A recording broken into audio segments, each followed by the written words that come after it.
Hello everyone, তো কেমন আছো তোমরা সবাই? তো আবারও চলে এসেছি নতুন একটা ব্লগ নিয়ে তোমাদের কাছে। 19শে জানুয়ারি ছিল খড়গপুরে আমাদের একটা সমবেত সঙ্গীতের প্রোগ্রাম। তো দেখতেই পাচ্ছ সকাল সকাল রেডি হয়ে বেরিয়ে পড়েছি। আর এখানে আমরা একটু চা বিস্কুট খেয়ে নিয়েছিলাম, কারণ এরপর কখন খাবো আর সত্যিই জানি না। আর লোকেশনটা ছিল খড়গপুরের গোলবাজার দুর্গা মন্দির। তো দেখতেই পাচ্ছ এখানে পৌঁছে গেছি, তো আমাদের গানও শুরু হয়ে গেছে। তো চলো তোমরাও একটু শুনে নাও।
তো কেমন লেগেছে তোমাদের অবশ্যই জানাবে। তো আমাদের পারফরমেন্সের পর ছিল ছোটদের এবং বড়দের আবৃত্তি।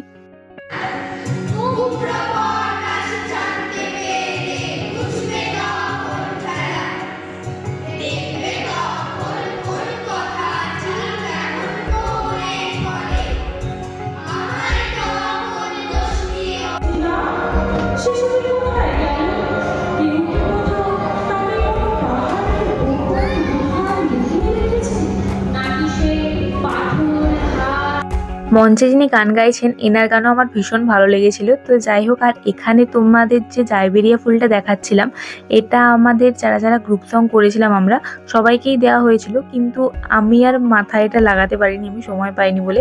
তো সেই জন্য হাতে নিয়েই ঘুরছিলাম। তো আমরা যারা যারা গ্রুপ সং করেছিলাম তাদের ম্যাডাম বলে দিয়েছিল যে সবাইকে হলুদ শাড়ি হলুদ ব্লাউজ পরে আসতে হবে। তো দেখতেই পাচ্ছ সবার হলুদ শাড়ি। তো আমার তো হালকা হালকা সরস্বতী পুজোই লাগছিল। এনাকে দেখে তো আমি ইন্সপায়ার হয়ে গেছি। এই বয়সেও এখনো গানের চর্চা রেখেছেন, এটাই বিশাল বড় ব্যাপার। ভালো খারাপ তো পরের কথা, কিন্তু সঙ্গীতকে যে কতটা ভালোবাসেন সেটার প্রমাণ এখানেই পাওয়া গেছে।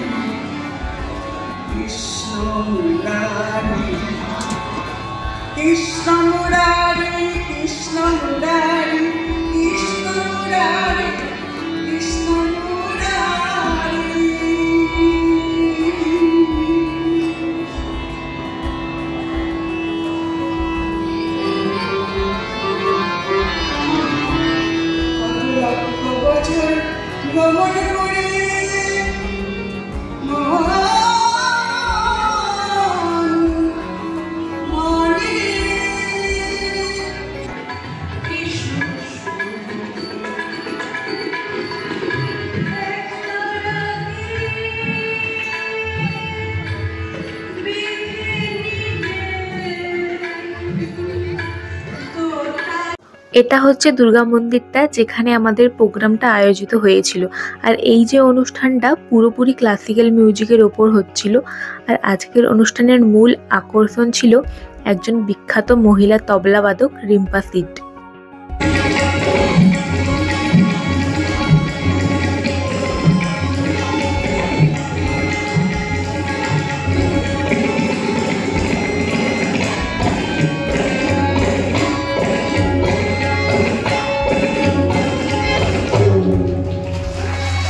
অসাধারণ তবলা বাজান। আশা করি তোমরা শুনে বুঝতেই পেরেছো। তো যাই হোক, সেদিন একটু ব্যস্ত থাকার কারণে ভিডিওটা আর এন্ড করতে পারিনি। ভিডিওটা দেখে যদি ভালো লেগে থাকে তো লাইক শেয়ার সাবস্ক্রাইব করে দেবে আমার চ্যানেল। তো দেখা হচ্ছে নেক্সট ব্লগে। সবাই খুব ভালো থেকে। তো আজকের জন্য টাটা।